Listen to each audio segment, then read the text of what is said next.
as a continent has now defined ourselves.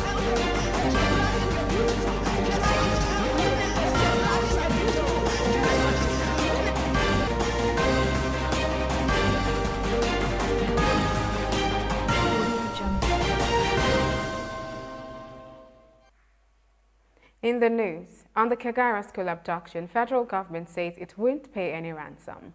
Across Africa, Niger is ready for presidential run-off vote. On the international scene, Putin critic Alexei Navalny loses appeal against jailing. In business, for 3% drop in trade volume depletes value of stocks by 130 billion naira, according to the Nigeria Stock Exchange weekly report. And in sports, Adamawa United players attacked by gunmen. Details shortly.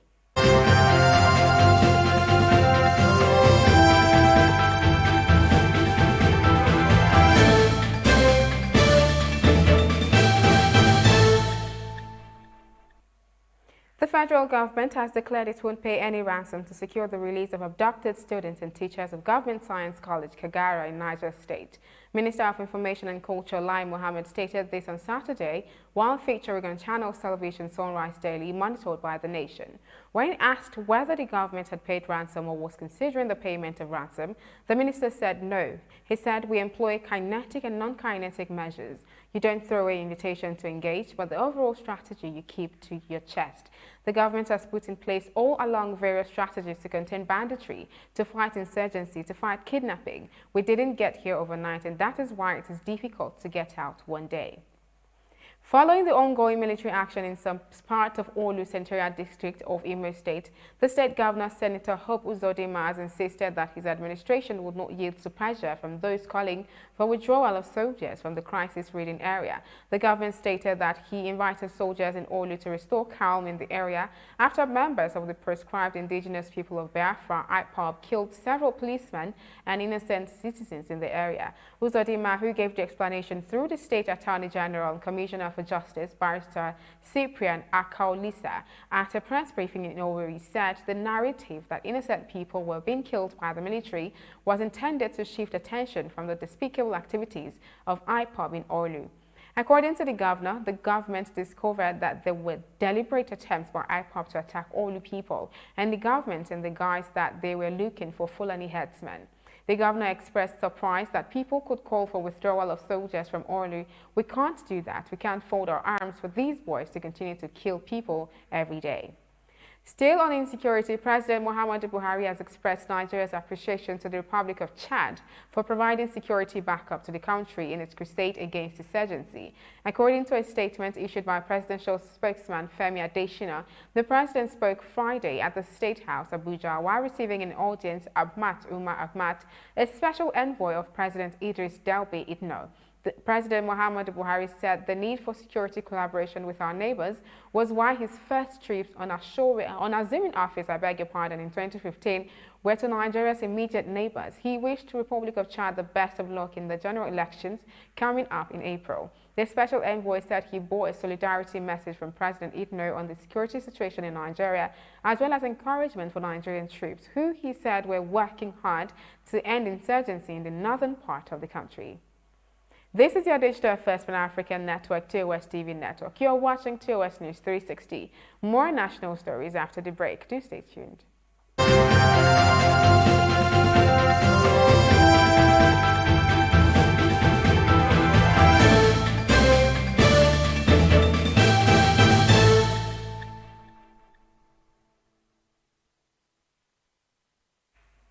Welcome back. Former Deputy President of the Senate, Senator Ike Ekweremadu, has said that the country appears not ready to stem the tide of insecurity or rebuild the economy through decentralization or devolution of power. This was even as he reiterated that decentralized policing remained the way out of the mounting security challenges in the country. The chairman of the People's Democratic Party (PDP) Committee on Electoral Act and Constitutional Amendment also noted that with the requisite political will, Nigeria could successfully amend the 1999 Constitution in 10 days to accommodate the needed legal framework for state police.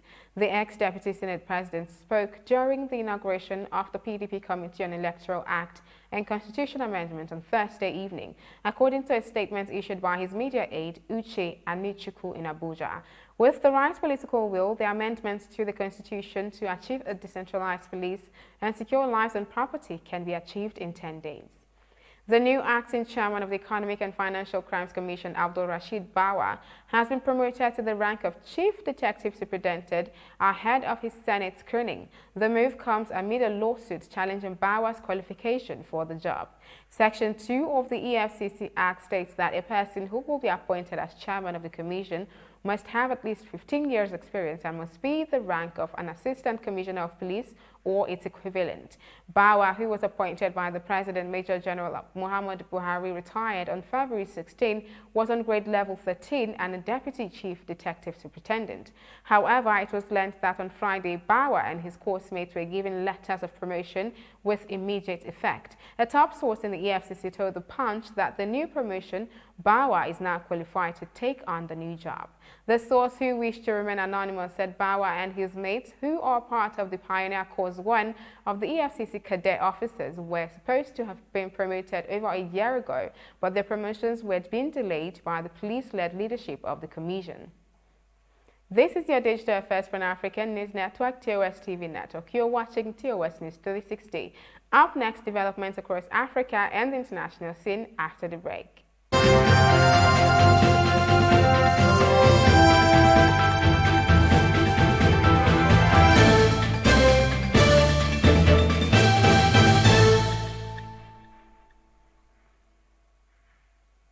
You're still watching TOS News 360. Across Africa, Niger will choose between two strong opponents in a presidential runoff vote on Sunday, February 21, set to bring about the first democratic transition of power in the coup-prone country's history.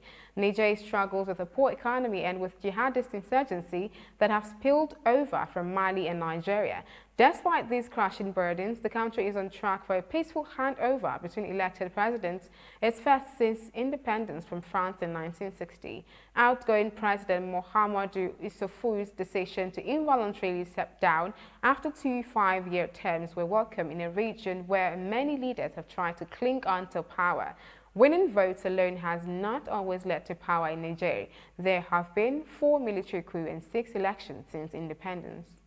Sudan has accused Ethiopia of an unforgivable insult in its sharpest statements yet since a decade-old border dispute fled late last year. Clashes erupted between Sudanese and Ethiopian forces over Al-Fashqa, an area of fertile land settled by Ethiopian farmers that Sudan says lies on its side of a border demarcated at the start of the 20th century, with Ethiopia rejects. In a statement on Thursday, Ethiopia's foreign ministry said it believes the conflict being trumpeted by the Sudanese government's military wing could only serve the interests of the third party at the expense of the Sudanese people. Sudan's foreign ministry responded on Saturday by saying slander towards Sudan and accusation of being an agent for other parties is a grave and unforgivable insult.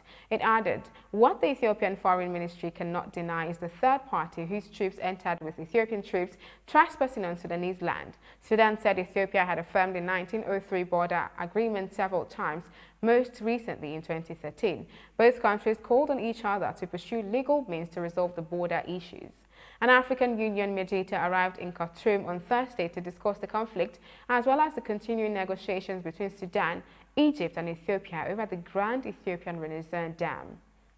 On the global scene, Russian opposition leader Alexei Navalny has lost an appeal against his jailing for violating the terms of a suspended sentence. Navalny was detained last month after returning to Russia from Germany, where he was being treated for a near-fatal nerve agent attack.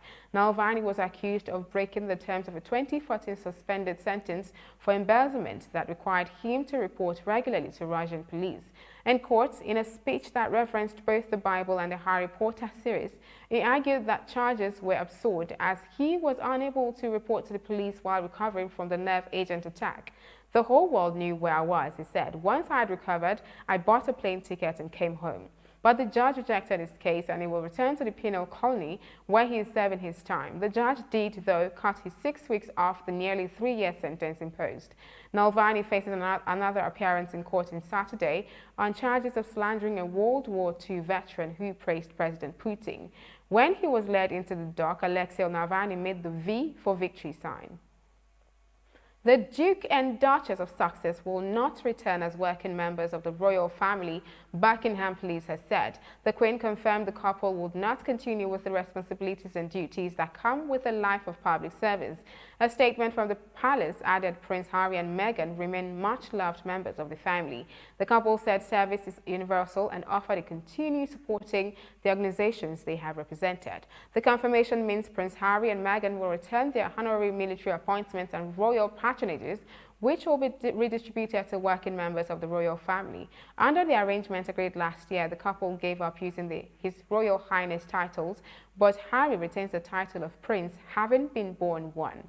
Since stepping back from royal duties, they have also signed deals with streaming giants Netflix and Spotify. The Duchess recently won a High Court privacy battle against the Mail on Sunday over the publication of extracts from a letter to her father. Earlier this month, Harry also successfully sued the publisher of the Mail on Sunday for libel over false claims he turned his back on the Royal Marines after stepping down as a senior royal. This is your digital first Pan-African network, TOS TV. You're watching TOS News 360. Up next, business and sports.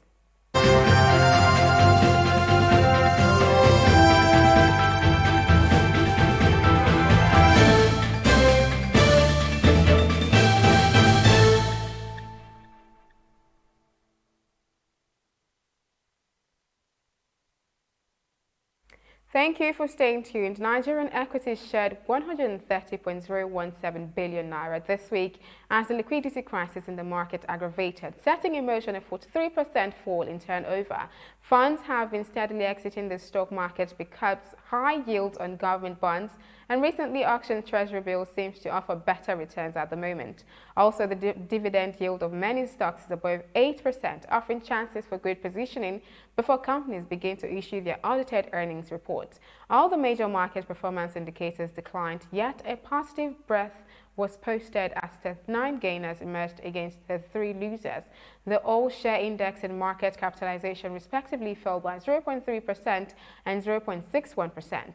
The former closed at 40,186.70 index points just, and the latter at 21,026 trillion naira.